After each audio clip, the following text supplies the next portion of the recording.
Hallo liebe Zuschauer, ich möchte euch heute gerne einladen zu einer virtuellen Kunstausstellung. Mal was ganz anderes, heute wird nicht gekocht. Ich habe nämlich ein Ehepaar, ein Künstler-Ehepaar kennengelernt, hier aus unserem Ort. Die Familie Herr und Frau Tierbach, wollen wir mal so sagen. Die sind beide wunderbare Künstler, die können wunderbar zeichnen. Und das Schöne ist, es gibt in der Vergangenheit schon einen Herrn Tierbach, der ist hier aus Stolberg, das ist sein Großvater und der war schon sehr berühmt, hatte internationale Ausstellungen, aber dazu erzähle ich euch dann mehr, wenn ihr die Bilder anschaut. Viel Spaß beim Zuschauen!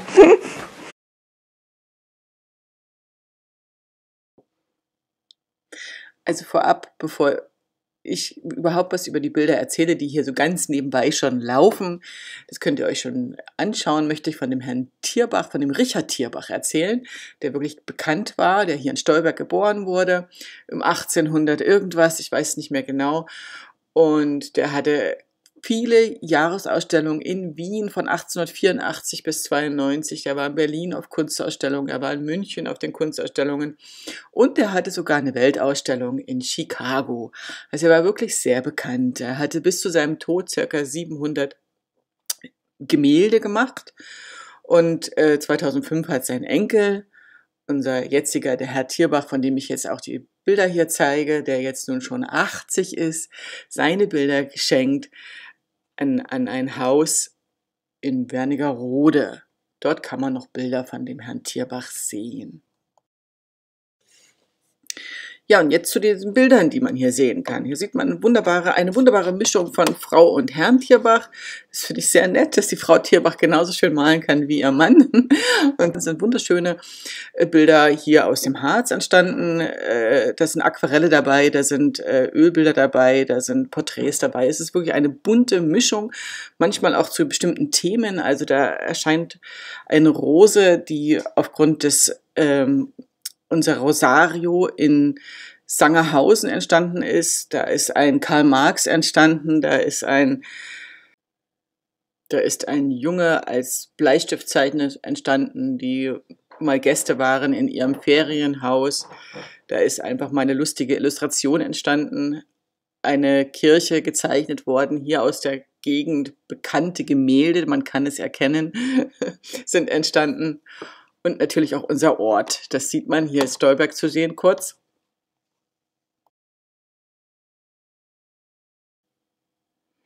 Ich werde alle Bilder, die man hier sehen kann, nochmal unten drunter in einen Timestamp, man sagt dazu Stempel, unterlegen, dass man die Bilder einzeln nochmal anklicken kann, werde ihnen einen Namen geben bzw. eine Nummer. Wenn man Interesse hat, darf man sich gern bei mir melden. Ich werde das gerne weitervermitteln. Die Bilder sind alle so circa 30 x 40 cm, manche noch ein bisschen größer. Die genauen Maße würde ich dann natürlich auch weitergeben. Das kann man jetzt nicht für jedes einzelne unten drunter schreiben, das wäre jetzt zu aufwendig. Also einfach bei Interesse melden. Ich würde dann mehr Daten weitergeben. Ich fand auch sehr schön, als sie mir gesagt hatte, nach diesem lebt er seine Kunst, Bekenntnisse des Künstlers sozusagen, nach einem anderen Künstler benannt, nach Julius Meyer, ich will nur malen, was wahr ist. Und das hält man für hässlich, weil man nicht mehr gewohnt ist, etwas Wahres zu sehen. Ist das nicht ein schöner Satz? Ich finde, man sieht hier eine wunderbare bunte Mischung und es ist sehr schön, diese Bilder anzuschauen. Ihr könnt es ruhig öfter noch tun, weil mir gefallen die sehr, sehr gut. Man erkennt wirklich, dass da jemand zeichnen kann, beziehungsweise zwei zeichnen können. Es ist ja Frau und Herr Tierbach. Und außerdem sagte er noch, ich male den Menschen so, wie er ist. Da ist die Seele ohnehin dabei. Das ist auch sehr schön gesagt. Und ich hoffe, euch hat das Video gefallen. Ich würde mich freuen, wenn ihr meinen Kanal abonnieren würdet, euch auch melden würdet, wenn euch die Kunst gefällt. Ich würde das gerne weitervermitteln. Und ich freue mich auf das nächste Video, weil das wird wieder ein Backvideo.